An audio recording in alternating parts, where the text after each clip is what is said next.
chiral molecule is a molecule whose mirror image is not superimposable. And a good example for this is the human hand. If you take your hand and lay it on the table, take your other hand and lay it on top, what we will notice is that they're non-superimposable. The thumbs will be sticking out on the opposite sides. If we take our left hand and raise it into a mirror and look at the mirror image, it will appear as the right hand. And it's the same idea for molecules. Here on the left is an example of something that is achiral, which means its mirror image is the exact same thing. The one on the left is the same as the one on the right.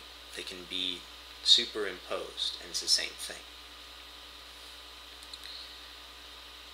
The other example is an example of a chiral molecule.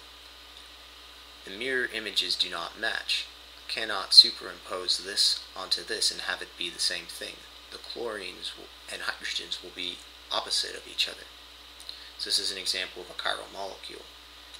And this is important because they're not the same thing, and in the next section we'll learn how to distinguish these things.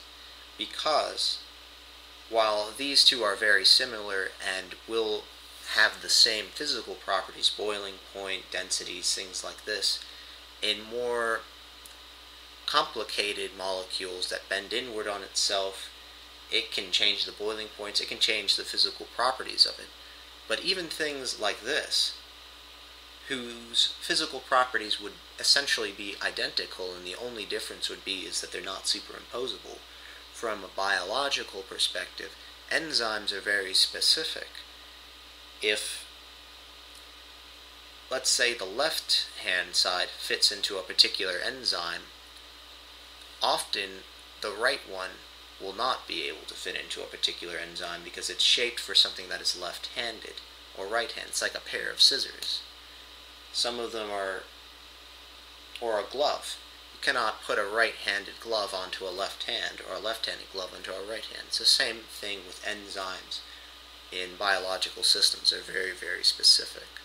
So it's important to distinguish the differences between these chiral and achiral molecules and learn how to classify them and name them appropriately.